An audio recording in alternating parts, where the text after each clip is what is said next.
Welcome to Ujjwal law classes. आज मैं code of civil procedure के धारा 13 और 14 के बारे में बताता हूँ। विदेशी निर्णय कब निश्चयात्मक होते हैं, कब निश्चयात्मक नहीं होते, उसके बारे में जो है यहाँ धारा 13 जो है इस बात का जिक्र करती है कि विदेशी निर्णय जो है निश्चयात्मक होते हैं, लेकिन अगर ये 6 परिस्थितियाँ न हों, अगर ये 6 परिस्थितियाँ विद्यमान हैं तो विदेशी निर्णय निश्चयात्मक नहीं होते। तो ये कौन सी 6 परिस्थितियां हैं बताता हूँ। अगर वह विदेशी निर्णय एक ऐसे न्यायालय द्वारा दिया गया है जो इनकॉम्पिटेंट है, यानी कि सक्षम अधिकारिता वाले न्यायालय द्वारा अगर विदेश में निर्णय दिया गया है तो भारत में उसको कोई मान्यता नहीं होती हो, उसको निश्चयात्मकता नहीं होगी। दूसरा, वह मामले के गुणागुण के आधार पर यानी कि ऑन मेरिट जो है डिसीजन नहीं दिया गया फॉरेन कोर्ट ने। तीसरा है, कार्रवाई के सकर दर्शन से स्पष्ट है कि वे अंतर्राष्ट्रीय विधि के अशुद्ध बोध पर या भारत में की विधि को उन मामलों में जिनको वे लागू होते हैं मान्यता देने से इनकार करने पर आधारित है। यानी कि कार्रवाई को देखने से स्पष्ट होता है कि अंतर्राष्ट्रीय विधि के अशुद्ध बोध पर या भारत में प्रवर्तित विधि को मान्यता नहीं देती तो उसका जो है वो ऐसा जजमेंट फॉरेन कोर्ट का निश्चयात्मक नहीं होता। नंबर 4 है, वे कार्रवाई जिनमें वह निर्णय अभिप्राप्त किया गया नैसर्गिक न्याय के विरुद्ध है, यानी कि नेचुरल जस्टिस का प्रयोग जो है फॉरेन कोर्ट ने नहीं किया तो भारत में उसको कोई मान्यता नहीं मिलेगी। अगर वह निर्णय कपट द्वारा अभिप्राप्त किया गया तो तब भी उसकी निश्चयात्मकता भारत में नहीं मानी जाएगी। और लास्ट है, वह भारत में प्रवर्तित किसी विधि के भंग पर आधारित दावे को ठीक ठहराता हो तो उसको जो है विधि मान्यता भारत के न्यायालय द्वारा या भारत के न्यायालय द्वारा नहीं दी जाएगी।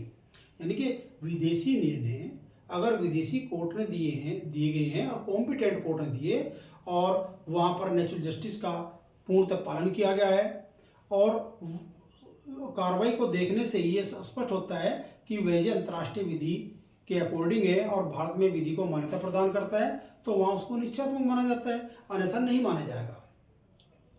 दूसरी चीज है इसमें कि भारत में जब विदेशी निर्णय दिया जाएगा क्या न्यायालय जो है उसकी उपधारणा करेंगे, सेल्फ प्रज्यूम करेंगे या मे प्रज्यूम करेंगे, उपधारणा कर सकते हैं। तो सेक्शन 14 कहता है कि जब विदेशी निर्णय जो है भारत में दिया जाएगा तो न्यायालय उसको सेल्फ प्रज्यूम करेंगे।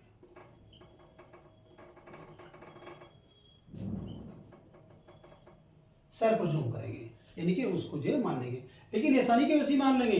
यहाँ पर जो है अगर विदेश के न्यायालय ने कोई विदेशी निर्णय दिया तो भारत में जो है भारत के न्यायालय में जिसमें कॉम्पिटेंट कोर्ट है उसमें जो है वाद करना पड़ता है। कब तक? लिमिटेशन कितनी है? 3 वर्ष के अंदर, 3 वर्ष के यानी विदेशी निर्णय जब दे दिया गया तो यहाँ 3 वर्ष के अंदर अंदर वह दावा करना पड़ता है, तब जो है उसको विधि मान्यता निर्णय को मिलती है।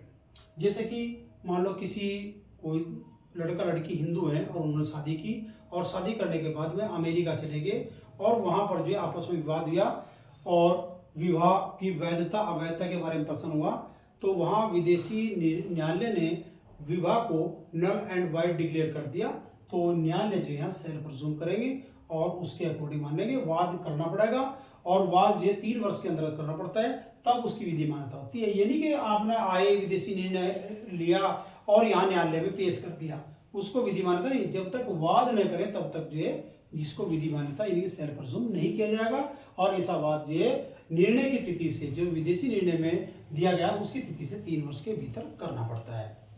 उसके बाद जो है मैं कल का लेक्चर जो दूंगा वो वाद संस्थित करने का स्थान है जिसमें कि सेक्शन 15, 16, 17, 18, 19, 20 और 21 में जो है महत्वपूर्ण बातें हैं जो प्री और मेंस एग्जाम में कंटिन्यू आती हैं, उनके बारे में बताऊंगा। धन्यवाद।